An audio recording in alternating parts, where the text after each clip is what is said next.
Ada pejabat yang punya usulan dana untuk program makan bergizi gratis. Usulan itu spektakuler tapi juga ngawur. Banpol, korban politik. Assalamualaikum warahmatullahi wabarakatuh.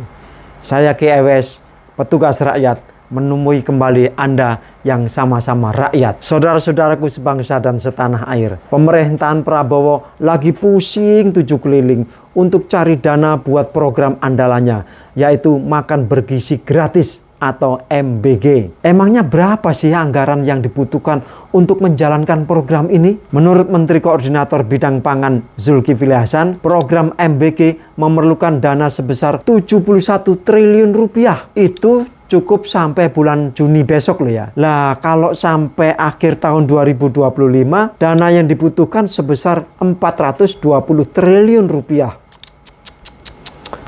Itu duit semua atau campur daun ya. Makanya Presiden Prabowo puyeng mikirin duit dari mana sebesar itu. Waktu uji coba program MBG kemarin itu pakai duit pribadi dari Pak Prabowo loh. Pokoknya apapun yang terjadi, program ini jangan sampai gak jalan. Malu dong. Ini kan program andalannya Pak Prabowo. Tapi Presiden Prabowo gak perlu resah gelisah, gak harus gundah gulana, karena banyak pejabat yang ikut mikir dari mana sebaiknya dana untuk program makan siang gratis ini. Ketua Dewan Perwakilan Daerah atau DPD Sultan Bakhtiar Najamuddin usul program MBG menggunakan dana zakat. Dia beralasan masyarakat Indonesia itu kan dermawan, gotong royong.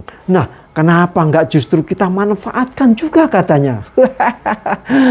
Loh, Pak Sultan, jangan sembarangan pakai dana zakat loh. Penerima zakat itu sudah disebutkan dalam Al-Quran surat At-Taubah ayat 60. Ada 8 golongan yang berhak menerima zakat. Di luar 8 itu enggak boleh. Saya ulangi, di luar 8 golongan itu enggak boleh menerima zakat. Setelah usulan itu ditentang semua pihak, Ketua DPD ini punya ide lain. Dia nggak kekurangan ide. Sultan Najamuddin mengusulkan agar pengembalian dana para koruptor yang banyak disimpan di luar negeri bisa dijadikan salah satu mekanisme pembiayaan program makan bergizi gratis. Ini sih lebih masuk akal. Lain lagi usulan Ketua Umum PBNU Gus Yahya alias Yahya Khalil Stakuf. Menurutnya untuk mendukung program MBG ini bisa memanfaatkan dana dari infak dan sedekah atau sodakoh. Kata Gus Yahya ini, dana dari infak dan sodakoh bisa digunakan untuk memberikan menu tambahan pada program MBG. Misalnya susu atau telur yang saat ini belum ada di menu makan bergizi gratis. Terus ada lagi usulan dari anggota DPR Komisi 9 Irma Suryani. Ini dari Nasdem. Menurut Irma Suryani itu program MBG bisa diambil dari cukai rokok. Cukai rokok yang setahunnya itu kurang lebih nilainya 150 triliun rupiah. Nah, besar juga. Bisa itu dipakai. Irma Suryani itu juga mengusulkan dana Corporate Social Responsibility atau CSR dari perusahaan-perusahaan BUMN. Menurut Irma ini, selama ini hasil dari CSR BUMN nggak jelas wujudnya.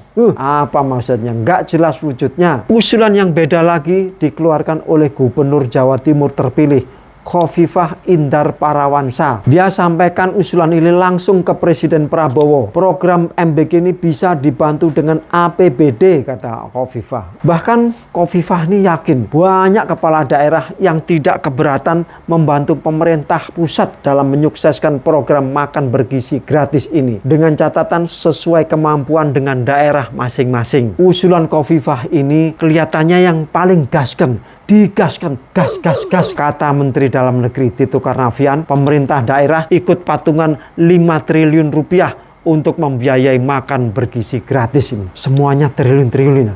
Sampai kumisnya Ki Ewes ini mau copot ini.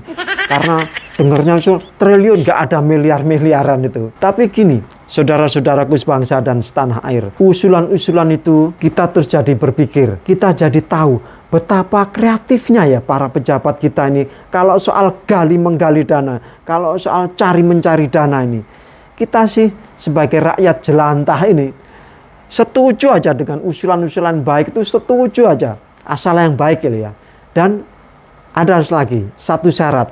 Syaratnya jangan lagi bikin pungutan baru demi program makan siang bergizi gratis maupun program-program yang lain. Karena kantong rakyat ini sudah tidak ada gizinya, alias kering kerontang. Saya Ki Ewes. Wassalamualaikum warahmatullahi wabarakatuh. Banpol, korban politik.